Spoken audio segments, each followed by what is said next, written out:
அன்பை பாடும், என் நாவும் நாமம் போற்றும், என் இதயம் உம்மில் மகிழும், எனக்கென்றும் நீர் போதும். இயேசு கிறிஸ்துவின் இனிய நாமத்தினாலே உங்களை வாழ்த்துகிறேன்.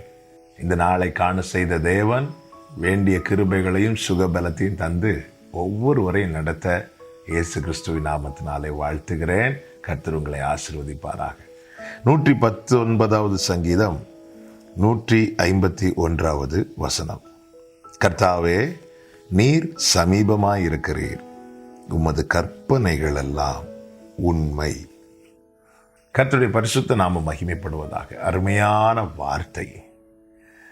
சங்கீதக்காரன் சொல்லுகிறான், கர்த்தாவே, நீர் சமீபமாயிருக்கிறீர், உம்முடைய கற்பனைகள் எல்லாம் உண்மை. கற்பனைகள் என்று சொல்லும்போது கர்த்தருடைய வார்த்தைகள், இவைகள் அனைத்தும் உண்மை. ஆண்டவரே, அதை எப்படி சொல்றீங்க தாவீதே என்று கேட்டால் தாவீது என்ன சொல்வார் தெரியுமா? காரணம், கர்த்தர் எனக்கு சமீபமாயிருக்கிறார். அவர் சொன்னபடி நான் உன் கூட இருப்பேன், நான் உன்னோடு இருப்பேன் என்று எப்படியெல்லாம் எனக்கு வார்த்தை தந்தாரோ, வாக்குறுதியை தந்தாரோ, அதன்படிதான் அவர் என் கூடவே இருக்கிறார். அவர் கூட இருப்பதனால்தான் நான் இன்றும் இருக்கிறேன். நான் உயிரோடு இருக்க காரணம் கர்த்தரின் பட்சத்தில் இருக்கிறதுனால.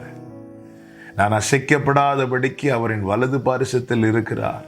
எனக்கு எப்படியெல்லாம் வார்த்தைகளை தந்து என்னை நம்ப பண்ணினாரோ அப்படியே அவரும் என்னோடு இருக்கிறார். அதனால நான் இருக்கிறேன். காரணம், என் சத்துருக்கள் பெருகி இருக்கிறார்கள், சத்துருக்கள் சூழ்ந்திருக்கிறார்கள், எனக்கு விரோதமாக எழும்புகிறவர்கள் அநேகர்.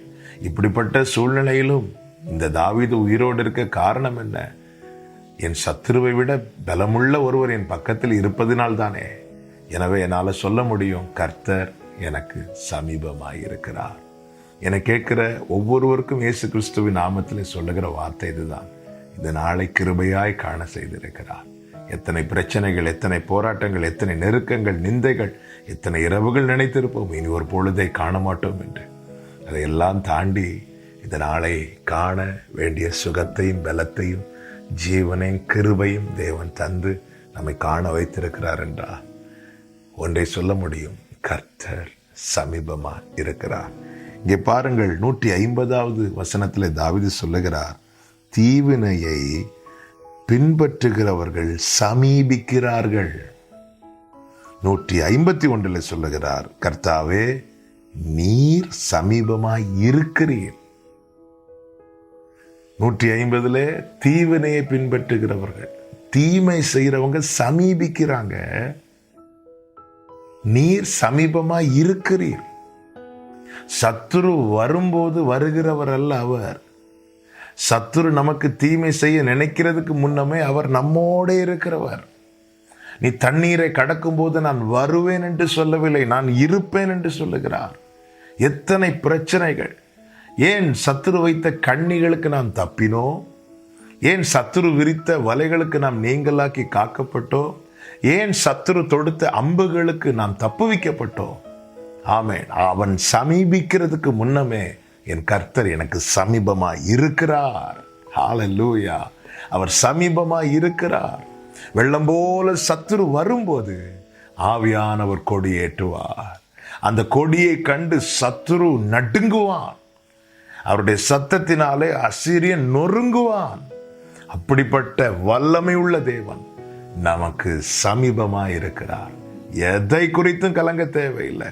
கர்த்தரை பற்றி கொள்ளுங்கள், அவரை பிரியப்படுத்தி கொண்டே இருங்கள். கர்த்தர் உங்களை யார் கையிலும் விட்டு கொடுக்க மாட்டார். கர்த்தர் உங்களோடு இருந்து நடத்துவாராக.